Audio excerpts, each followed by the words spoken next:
Hey everybody. Tonight we are going to take you on a little tour of the garden. This is going to be the first time we've ever done this, so please just bear with me and my cameraman. Chad's behind the camera today. We are definitely learning as we do this. So the first thing I would like to point out is we're not in the garden yet. We're actually on the driveway. The driveway right now is full of lots and lots of plants that we have picked up from the nurseries, but also tons of things that I have brought out from the garage now. We have a few days in the forecast where the weather is, we don't even have any freezing temps in the forecast currently. And while we're enjoying those those temps, we're going to let these plants be out and enjoy the sunshine and the heat. And you know, these are not hardy by any means. Most of them are not. There are a few perennials in there, but most of them are annuals, and they are going to need protection if it does get cold. So if you want to take your stuff out, it's actually really good for it during the day. You'll start hardening it off. You will want to make sure you watch your temps. If it starts dipping down, throw them back inside for the evening, and even a whole day if the weather's really yucky. If it's really rainy, cold, and windy, I will put them back inside because they just really aren't ready for that yet. And it kind of, if you have a bunch of annuals or especially tropicals, that is going to really temper their growth. They're going to kind of shut down if they get that kind of weather. So you can see all the beautiful stuff in the background, that stuff that we picked up. But out front, you're going to see a lot of containers that we just pulled out of the garage. They're things I stick in there over the winter. They get watered maybe once or twice, and then you pull them out, and these are going to be your elephant ears. A lot of these are cannas. The other thing that overwinters really well are geraniums. These don't look so great right now, but they need to be cleaned up, but a lot of that's going to come back and they'll start showing. You can see actually on this pot over here, they've got quite a bit of growth here, so they'll just need to be trimmed up and stuff as they start going. Yeah, so we've got a lot of plants out here getting ready for the season coming up. So what I'll do is we've actually done some things out here in the last couple days. We planted a tree, we planted a couple of perennials that can go outside and tolerate the temps that we do have. So anyway, we'll just show you what's going on. Typically in this area of the garden, this is like, I call this my front red garden usually. And the reason is we used to have our flag in the corner, but that tree has kind of nixed the flag being there. So we're gonna have to find a new place for the flag. And oh, I see the front door's blowing open. We better shut that on the way by. But the flag used to be over here, and now that that is a coral burst crabapple, and the flag hits it hits the flag, whatever. They don't do well together. So the flag will be moved now. But because of that, that's originally why I started doing my red garden up here. I would do red, white, and blue type of things up here. Pretty much all the flowers were red, but then we'd have some other accents. And for now, I'm still going with that theme, even though the flag is going to have to be moved. So up here, you'll end up seeing a lot of red, and it pops really nice against the new siding that we just started putting on last year. You'll see as we go around the front of the house, we are not done with this. This is a project we're doing ourselves, and it is definitely in progress. And you'll see lots of areas around our yard that are in progress. And by the way, I just decided, since my favorite thing to do at the end of a day of working out in the garden is to take a glass of wine and go out and tour and enjoy everything that we've done for the day, I just decided that was the perfect way to do a garden tour with you guys. So I have my wine with me. I hope you maybe consider getting your glass out too when you go do your own garden tours. And so you can come in through the arbor. When we get in here, you're going to see basically a lot of tiny little perennials coming up. Over on this side, I don't know, maybe I should go show. We've got, this is basically a salvia. Its common name around here is meadow sage, so that's what I usually call it. And then we've got some penstemon here, and these are, I believe they are Japanese iris. Siberian iris or Japanese iris. I cannot remember off the top of my head which ones these are. So these get a beautiful blue dainty flower on them in the spring, early summer. And then we have Amber Jubilee 9 barks. We actually have 2 of them. They have not done the greatest here, so this one is going to probably end up getting moved out of here into a different spot, and I will probably actually replace it with another coral burst crabapple in here, and then that'll kind of, you know, give me some repetition in this area. So as you drive in the driveway, you'll see those together. I think that's really kind of it this way. We'll head this way first. So over here, this crabapple that you can see there, and by the way, maybe right away I should just address all the stuff in the background. So many of you know that we have a pumpkin farm, and we have a lot of equipment and different things that relate to that. And sometimes we kind of run out of room to put them, or late in the season they just get put in places because it's late in the season and snow is coming. So actually most of this is all supposed to be moved out of here, and it's in my vegetable garden. So I'm hoping that it happens sooner rather than later. But so just ignore the stuff in the background if you can. I apologize for the mess. But we just added this prairie fire crabapple.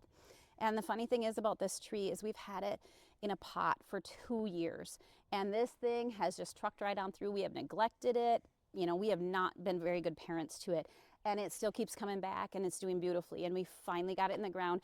And the one thing I'm happy about is about waiting 2 years is that I did not know I was putting it there until this spring, and I am loving it there. I took some before pictures and afters, and Chad and I, we actually put the plant out first, and then we sat around and looked at it for a day and made sure we liked it, and I'm thrilled with that there. So I can't wait to see that grow up. Over in this area, you'll see our dog kennel. We've had this here since we moved here pretty much early on, because we got our dog the first year. And our dogs stay inside with us a lot, but it's really nice to have an outdoor place to keep them as well when we need to. We planted, this is a shade poplar. It's not your typical Lombardy poplar with the columnar shape. And we did it specifically to gain the shade from it. We knew we needed something fast growing to give the dogs, well, at that time we had one dog. Now our kids have another dog too, but we needed shade for the dog. And this grew super fast. This tree is only 14 years old, and it's just ginormous. The problem with the poplars is they don't live very long. And so it's kind of getting on its last legs. Well, I shouldn't say last legs. It's over midway through its life expectancy. And it is sending suckers all over my garden. So I get poplar trees coming up all over the place. And knowing that it's within the next 2 years, this is coming out, and the dog kennel is actually going to be moved too. So I have plans for this area in the future, so stay tuned for that. But right now, this is just something we live with. And right in front of it, every year, I grow really tall amaranthus. I think the variety is called Opio, O-P-E-O.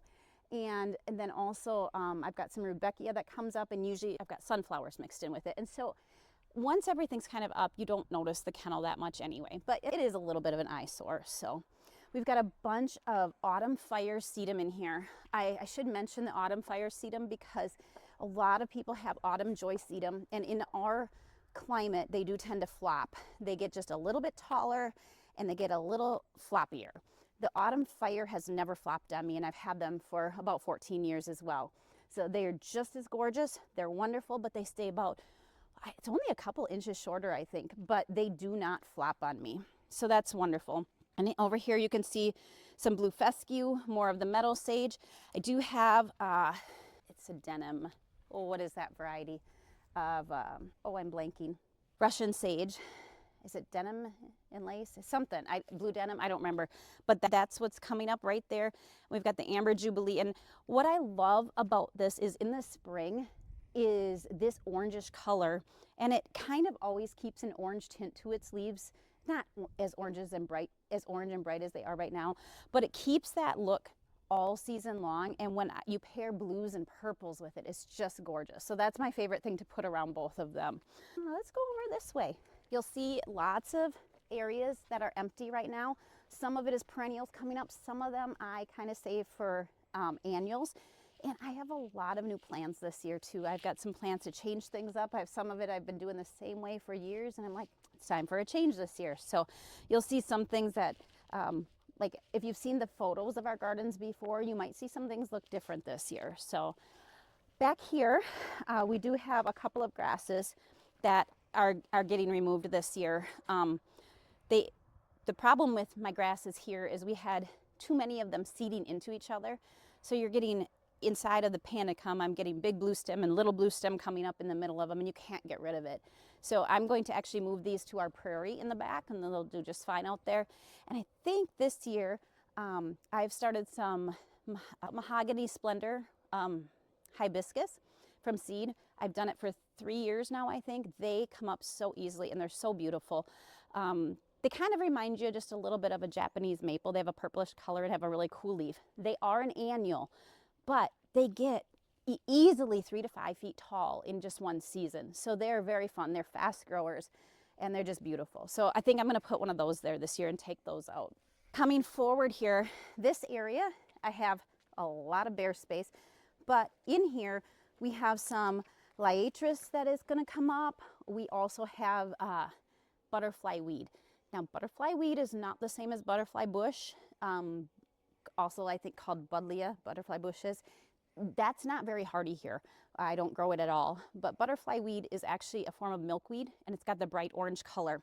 But it is a native here, and it comes up super late. I've noticed a lot of the natives will come up really late, and I think that's to protect themselves from the cold temps. So they're not showing it all yet. That'll fill in a little bit.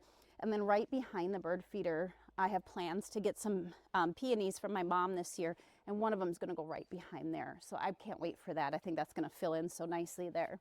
Over here, you can see all these little black mounds. So this is what we like to do with our grasses when we can, because it's the easiest way to dispose of them. We, just like in a prairie, we burn them. So this is actually all little blue stem here, and it'll come back up and it rejuvenates so nicely when you burn it. I have some asters in here, purple asters. I think there's a orange coneflower over there. Cannot remember the variety of that sedum, but I feel like it's a strawberry something. I'll have to look that one up, see if I can remember. All right, do you want to come over this way?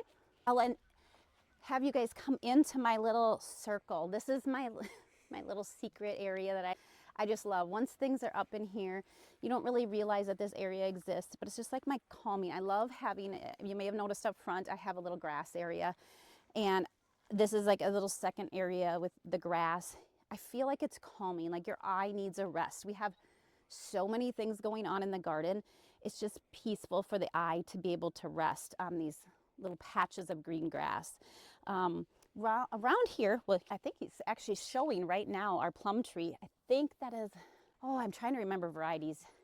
You got to remember, I did not ever know I was going to be telling everybody what varieties these were, so I didn't memorize them all when I put them in. But I think this is something called Royal Mountain or something like that. If I look it up, I know I can get it right. But you can see it is just loaded, and it is just starting. You should come up and get a shot. It's just starting to blossom, and each branch is just completely loaded with flowers. It's so beautiful. So it's going to put on a pretty stunning show this year. Oh, we still have the tag. What does that say? Mount Royal. Mount Royal. I was close. I can't remember what I said, but it's close. Over here, we obviously have another eyesore. This is our LP tank here, and I do have some more of the Japanese iris that are in front of there, and they get pretty tall. So by the time those are grown, when you're looking from up by our house and viewing out here, it really does mask that a lot. But I would still like to put in a couple more things over here to do just a little bit more camouflage on that. This is one of my favorite shrubs. This is Garden Glow dogwood, and I did not realize that the twigs on this would be even more gorgeous than just a regular red twig dogwood. This is stunning. These show up so great in the winter. I'm just so pleased with it. And I love the foliage. The foliage is chartreuse color. It's just such a pop as it starts to leaf out, and actually all summer long. It's just a bright spot out here. We've got behind me, this is my sitting rock. I love this thing. And then we've got some rhubarb here, and we actually have another patch of rhubarb right over there. And the one is red and the other is kind of like an old fashioned. It's a little bit greener in color, but they both produce wonderfully and they both taste amazing. So I like to use them both. The old fashioned variety tends to get bigger and produce more, so I always keep that around. We do right over here, I've got a couple of little squares that we've made to keep our winter onions and our chives contained, because they like to spread and go crazy. And being that we have them in their container, and that's not really in a container, but you know, we've got them contained. If they start coming up around there, that means they get dug out and taken out because they need to stay contained. Otherwise, they will just kind of keep spreading and take over everything. That's actually the case with this. I have no idea what the name of this is. I've gotten it from, I think, my mother-in-law years ago. I love it. I have it in a few places in the garden, but it's kind of a spreading, ferny looking thing. And I love it for its color, but I also try to contain it. So right now you can see it's kind of going out of its area. That means I'll probably come in and rip some of that out. I just do that, then I know it's not taking over everything. Along here, we do have some echinacea that's coming up. Some of this may get removed. It tends to flop a little bit, and I think the bigger this plum tree gets, the less sun it's getting. And I think I'm gonna end up probably eventually taking it all out and changing it to something else. And I'm actually really excited because when we moved here, you guys, there was nothing here. This was a blank field. Nothing was here. So all this, you know, when we first started putting plants in, everything had to be super sun tolerant. Basically, I did a lot of prairie type of plantings because they could take all of the sun and the heat and the wind. Now we're getting a little bit more shade, and it means I get to grow some new things, which I'm loving. I just put in 4 hostas last year under here, and I added a Brunnera right there this year. I think it's called Great Alexander, that variety. And then I also put in a Virginia, and that is like a brand new plant to me. I'm not even familiar with it, but I can't wait. I actually want to have a few of them in here. But they can tolerate shade, and they give me a new texture. I haven't got to play with that yet, and so I'm really excited about that. Right in front of me here, kind of where Chad's standing, he'll have to turn around a little bit, but that shrub that looks like it's dead right now is actually a birch leaf tor spirea. That is one of my favorite shrubs. Chartreuse leaves during the summer, and during the fall it turns a brilliant orange. It's unlike any of the other shrubs. It's just beautiful. So this part in front of it we'll kind of ignore right now. I've ripped a lot of stuff out of here this year. I'm going to redo it a little bit. I do still have some hardy mums that come up. I see all 5 of them are coming this year, so those will still be in there. But a lot of the rest of this I am going to redo, and I'm not totally sure yet what I'm gonna change it to yet. All right, so I know people will see this in the background because even in my photos I get questions about what these structures are back here. Oh, look it. We were going to come out here and put this back up. The wind has had a heyday with that. We need to put that back in place. But these are our raspberry structures, and they just keep the longer vining raspberries staked up more. They keep them more contained. The one over there was actually a different variety, and I ended up not liking that, and we ripped that variety out. So now it's sitting there empty, and I keep saying to Chad, what can I use this for? So I think this year I'm actually going to take that out of the ground, get it up, stained up and stuff, and use it for a sign up front at the farm. I think that will be a great use for that. So anyway, and as you can see the ground along here, this is an area of the garden I have never finished. I haven't decided what I wanted to put in here, and I think I have that figured out this year. I think I'm going to add a little bit more grass in here and then kind of make beds around the things that are already here. So here we have some more autumn fire sedum. This is, I believe, some veronica coming up. I actually have more butterfly weed in here too. And I just have to say, ignore all these messy looking dirt piles. We came in with the shovel today and dug out dandelions. I feel like it's the best way to get rid of them is to get a big shovel and just get as much of that root out as you can. So here we've got a burning bush and a viburnum. This is also one of my favorites. I just love what this adds to the garden, but I do not remember what its name is at all. And I don't think I have any tags for it. But that pine is supposed to stay in this rounded shape and get about 5 feet tall. So I'm pretty excited to see that fill in this area. Right now it's about, I feel like I've put it in about 3 years ago. So it's had a few years to get solidified, and it's been growing. Here I have more autumn fire. You will see a lot of repetition in my gardens, and the main reason is it's expensive to garden. And when you can divide plants and you can use them again and again, especially ones that do well for you, and having repetition in your garden is a good design feature too. Not that I don't want to add more things, and I'm always adding new things, but when you're starting out, don't be afraid to divide your plants and fill in the new areas that you want to create with your old plants, the ones you love, the ones that do well. So anyways, more autumn fire, more penstemon. This is a beautiful blue veronica. I have that in a few spots too in the garden. I don't know what variety it is, but it's a beautiful blue. This is a beautiful sedum. I would call that a mounding sedum. It will only get about this high and it'll make a nice, beautiful mound. And I just divided some off of that one today to fill this gap. So that's why that one looks kind of sad in the middle. I just moved him today. But that also I have used numerous places in the garden. And when, you know, it's spring right now, so it's kind of, but once summer gets here and that's all grown up and stuff, it's gorgeous. I love the mounding habit of that one. Oh, I forgot over here when we were talking about adding things in, I have, oh, I wish I could remember what the name of it is. It's a blue flowering thing, and I just put it in last year. And I actually got it from Chad's parents. I want to say, nope, I can't think of the name of it. It's not Artemisia. That's not it. I'll have to mention that one later in the summer when I remember it. But in here, I also want to add some more peonies on this edge from my mom. And also, I think I'm going to throw some of that mahogany splendor hibiscus in here as well. I had thought, I should talk to you guys about this. I had thought about putting some rose bushes in this area because I would love to add a few. But somebody told me that they never had Japanese beetles until they had rose bushes. And the Japanese beetles loved the rose bushes and their apple trees. And I have never had an issue. I've never even seen a Japanese beetle on our property. That doesn't mean they're not here, but I've never seen them. And so I'm really hesitant now to add roses in fear that they will attract the Japanese beetles. So give me some feedback if you've got it, if you have had Japanese beetles, if you have roses, any of that, I would love to know. Or if you have no roses, no apple trees, and you still have them, I'd love to know how you guys are, basically what you're having to deal with, because so far we've not had to deal with them. All right, we'll go this way. I should mention too on our viburnum, Chad and I just did a big cleanup job on this. That thing, I don't think I had done a good pruning job for like 5 years, maybe 4 years. It was suckering out all over the place, and we had all these stems, branches that would just go straight up like water spouts, and we ended up just clearing out so much of that. It looks so much better. I don't know how much of that suckering is going to come back for us. We may have to really keep up on that, but it just looks so much better. It's going to be worth it to do that.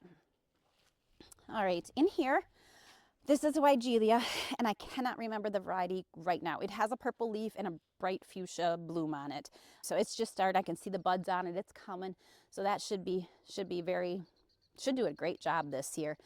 In this area, I typically have I grow some giant orange marigolds, and they have like blooms that are 3 to 4 inches across at least on them, and they get a good 3 to 4 feet tall. This year, well actually last year I switched it, and this year I'm going to do it again. I'm starting some cosmos, the apricot colored cosmos inside, and I'm going to put those in there instead, just for something different, trying to switch it up. And last year I really liked it, except for I didn't have enough of them. So hopefully I have better luck with them this year. All right. So over in this area, I have some echinacea and butterfly weed again. But as this shrub has gotten much bigger, and also the plum tree back there, this area gets a little more shade, a lot more shade than it used to. And so they're doing okay, but I decided this is a perfect opportunity for me to plunk another hosta in here, because this area right there gets shade all day long. This area over here that's all black, that was another area where we burned the grasses. That was all autumn flame miscanthus grass, and we just burned it out of there, and it'll come right back up in there. That is not, a lot of people will, I'm trying to think of the name, the grass that is very invasive, super tall, got the big feathery heads on it. This looks a lot like it, but it's a clumping grass. It does not spread like that with rhizomes and roots. I think I'm saying that wrong. But this is more of a clumping grass. So yes, it'll grow, but it grows slowly. It's very manageable, and it's just as beautiful. So that's what I grow. It's called flame grass, or miscanthus purpurissens flame grass. Oh, it's been a long time since I've looked at those names, so I apologize if I'm getting them wrong. But right here, I have my little bird bath. This is something that I like the natural look. So we just made a little pile of stones and made it a little spot for the bird bath to go on here. This area here is one of the areas I'd like to do more with. So I haven't even talked about the riverbed. Maybe I should do that first. We have the riverbed. We have Our front yard has some slope to it. It's probably hard to see in the video, but it all slopes towards this middle area where the bridges are. And that is how our front yard drains. So when we created the riverbed, I did not want a rock riverbed. I know a lot of people love them and there's nothing wrong with them, but I wanted something different. So I created a living riverbed out of, it's a sedum, and I think it might be called gold moss. Oh, I have to look that one up again. I think it might be called gold moss. And I actually ordered it in from North Carolina because I just was not able to find it anywhere, even though I had, I'd looked it up. I knew which one I wanted. But I ordered 7 plants at the time. I separated them and, just kept, every time I'd get a nice clump, I'd separate it and start another little clump. And within a couple years, it was pretty much filled in. I can't say 100%, but it did not take terribly long. And now I have to actually dig out along the edges every year to keep it contained so it's not growing out of there.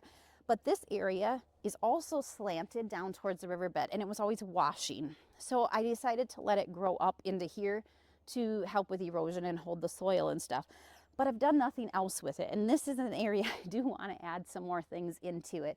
I might leave the ground cover around the plants that I put in, but I really do think I want to start adding some stuff in here.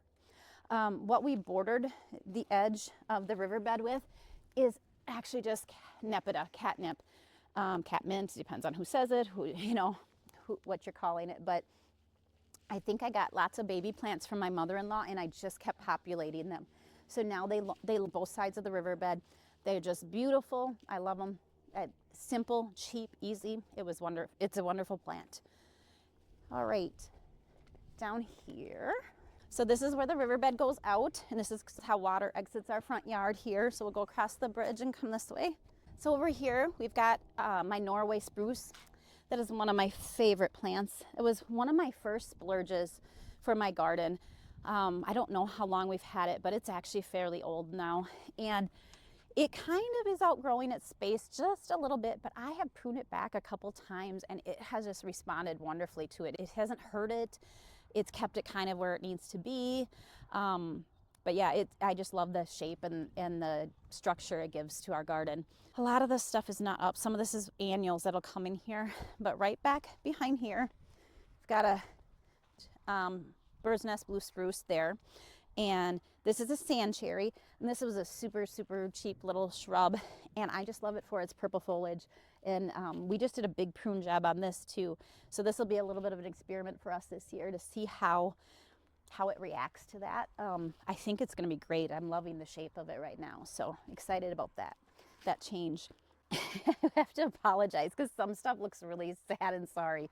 But this is I call this my blue and gray rock patio. As we've gotten rocks in over the years, I saved all the flat blue, whites, and grays.